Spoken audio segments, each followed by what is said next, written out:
সম্মানিত শুধু আমি রিকোয়েস্ট করব আপনারা এই লাইভটি শেয়ার করে দিবেন, যাতে করে আপনাদের অন্যান্য ফেসবুক বন্ধুরা আজকের লাইভের এই আলোচনাটি থেকে উপকৃত হতে পারে। আমরা আজকে কুরবানি নিয়ে কিছু কথা শেয়ার করবার চেষ্টা করব ইনশাআল্লাহ। আমরা জানি যে ইব্রাহিম আলাইহিস সালাম আল্লাহ তাআলা সন্তুষ্টির জন্য স্বীয় পুত্র ইসমাঈল আলাইহিস সালামকে কুরবানি করতে চেয়েছিলেন, এবং সেই প্রসঙ্গ থেকেই কিন্তু আমরা প্রতি বছর জিলহজের 10 তারিখে কুরবানি করে থাকি। এবং এই দৃশ্যটি আল্লাহ তাআলার কাছে এতই ভালো লেগেছিল, এই আত্মত্যাগের দৃশ্যকে আল্লাহ তাআলা স্মরণীয় করে রাখবার জন্য কিয়ামত পর্যন্ত সব বিশ্বাসীদের জন্য এই জিলহজের একই টাইমে জিলহজের 10 তারিখে কুরবানি করাটাকে আল্লাহ তাআলা আমাদের উপর অবধারিত করে দিয়েছেন। এই বিষয়টি সূরাতুস সাফফাতের 105 নম্বর আয়াতে আল্লাহ তাআলা এভাবে ইরশাদ করছেন,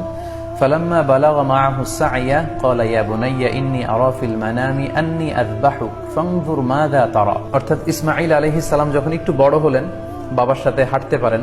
দৌড়াদৌড়ি করতে পারেন, ঠিক তখন ইব্রাহিম আলাইহিস সালাম স্বপ্নে দেখলেন যে তিনি ইসমাঈল আলাইহিস সালামকে কুরবানি করছেন, এবং স্বপ্ন দেখেই তিনি সরাসরি ছেলের সাথে কনসালটেশনে গেলেন, পরামর্শ করলেন যে বাবা, আমি তো স্বপ্নে দেখেছি যে আমি তোমাকে কুরবানি করছি, ফানজুর মাযা তারা,